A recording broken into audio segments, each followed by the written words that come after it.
জয় গুরু।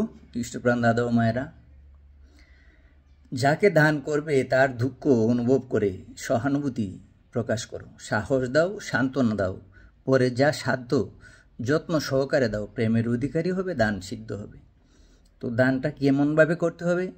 ঠাকুর বললেন, যাকে দান করবে তার দুঃখটা অনুভব করতে হবে, তার কতটুকু দুঃখ সেটা অনুভব করতে হবে। তোমাকে অনুভব করে তাকে সহানুভূতি প্রকাশ করতে হবে, সাহস দিতে হবে, সান্ত্বনা দিতে হবে, পরে যা সাধ্যমতো তাকে দিতে হবে। তাহলেই তোমার দান সিদ্ধ হবে, নতুবা তোমার দান সিদ্ধ হবে না।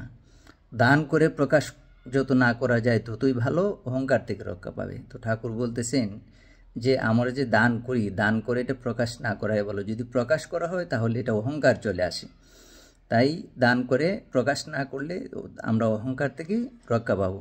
এর মানে প্রকাশ করলেই সেটাতে অহংকার চলে আসে। ঝাঁঝাগারকে ফিরিও না। ঠাকুর কি বললেন? যে বিপদগ্রস্ত ব্যক্তিকে তুমি ফিরিও না। অর্থ না হয় সহানুভূতি, সাহস, সান্ত্বনা, মিষ্টি কথা, যা পারো একটা কিছু দাও। হৃদয় তোমার কোমল হবে। অপরের মঙ্গল কামনাই নিজ মঙ্গলের প্রসূতি। এর মানে অন্যর মঙ্গল কামনাই নিজ মঙ্গল লুকায়িত আছে।